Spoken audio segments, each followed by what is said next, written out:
Hi hello అందరూ ఎలా ఉన్నారండి? వెల్కమ్ టు జోష్కన్ వ్లాగ్స్. నేనైతే ఒక మగ్గం వర్క్ బ్లౌజ్ని అయితే ఒక ఇన్స్టాగ్రామ్ పేజ్ చూసి ఆన్లైన్లో అయితే ఆర్డర్ పెట్టానండి. దీని ప్రైస్ వచ్చేసి నాకైతే 1399 రూపీస్ అయితే పడింది. ఒక 100 రూపీస్ ఎక్స్ట్రా షిప్పింగ్ ఛార్జ్ అనమాట. సో రావటానికైతే 7 to 10 వర్కింగ్ డేస్ అయితే పట్టిందండి. 10 డేస్ పట్టింది నాకైతే బెంగళూరు రావటానికి.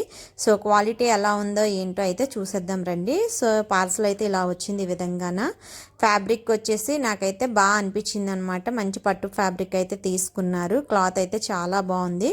మగ్గం వర్క్ కూడా చూడటానికి చాలా ఫినిషింగ్గా చాలా బాగా అనిపిస్తుంది అనమాట. షైనీగా ఉంది. స్టోన్ వర్క్ అది కూడా చాలా బాగా అనిపించింది. నాకు హెవీ మగ్గం వర్క్ అనిపించింది. నేను ఇదే ఇమేజ్ చూపించి బయట మగ్గం వర్క్ గురించి అడిగితే 4000 రూపీస్ అయితే చెప్పారండి. కాకపోతే అక్కడ ఫినిషింగ్ బాగుంటుంది, ఇక్కడ ఫినిషింగ్ అంత బాగా లేదనమాట. పర్వాలేదు, మనం పెట్టే ప్రైస్కి నాకైతే వర్త్ అనిపించింది. సో ఇక్కడ చూసారా, హ్యాండ్ వర్క్ అనమాట. ఇది హ్యాండ్కి వస్తుంది. చాలా హెవీ వర్క్ అయితే చేశారండి. కింద ఇలా హ్యాంగింగ్స్ కూడా ఉన్నాయి. చాలా అంటే చాలా బాగా అనిపించింది. చాలా షైనీగా కనిపిస్తుంది అనమాట. వర్క్ మొత్తం కూడా మొత్తం హెవీ వర్క్గా ఉందనమాట. దగ్గర నుండి చూడొచ్చు. ఫినిషింగ్ అయితే కొంచెం అటు ఇటుగా ఉందనమాట. అంత బాగా అనిపించలేదు, కానీ బాగుంది. ఆ ప్రైజ్కి చాలా బెటర్ అనే చెప్పాలన్నమాట.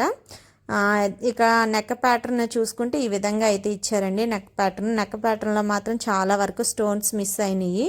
అంటే నాకు తెలిసి రెడీ చేసిన వెంటనే మరి పార్సల్ చేయడం వల్ల ఏమో తెలియదు, అక్కడ గమ్ములు ఉన్న చోట అక్కడక్కడ స్టోన్స్ అయితే ఊడిపోయినాయి. మనం కొన్ని అంటిస్తాం కదా గమ్ము పెట్టి, అవైతే ఊడొచ్చేసినాయి. చూసారా, అక్కడక్కడ ఊడిపోయినాయి అనమాట. నెక్ కూడా డిజైన్ ఓవరాల్గా అయితే నాకు బాగానే అనిపించింది. కానీ అవి తర్వాత నా దగ్గర గమ్ ఉంది కదా అంటించుకుందాంలే అని అయితే నేను అనుకున్నాను. ఫినిషింగ్ అయితే అంత బాగా అనిపించలేదన్నమాట. అంటే మనం బయట చేయించుకుంటే ఉండే అంత ఫినిషింగ్ అనిపించలేదు. కానీ ఈ ప్రైస్కి అయితే చాలా చాలా వర్త్ అనిపించింది. నేను బయట అడిగితే 4000 రూపీస్ చెప్పారనమాట. సో వర్తా కాదు మీరైతే కామెంట్ చేయండి. ఎవరికైనా ఆ ఇన్స్టాగ్రామ్ పేజ్ కావాలన్నా కూడా కామెంట్ చేయండి. నేనైతే కింద డిస్క్రిప్షన్లో అయితే ఇస్తాను. సో ఇదేమీ ప్రమోషన్ అది కాదండి, ఇది నా ఒపీనియన్. నేను అవసరం ఉండి తెప్పించుకున్నాను అనమాట. ఇంతకుముందు కూడా ఆ పేజ్ నుండి నేనైతే ఒక శారీ తెప్పించుకోవడం జరిగింది. సో ఇది బ్లౌజ్ తెప్పించుకోవడం ఇప్పుడైతే తెప్పించుకున్నానండి. Thank you all.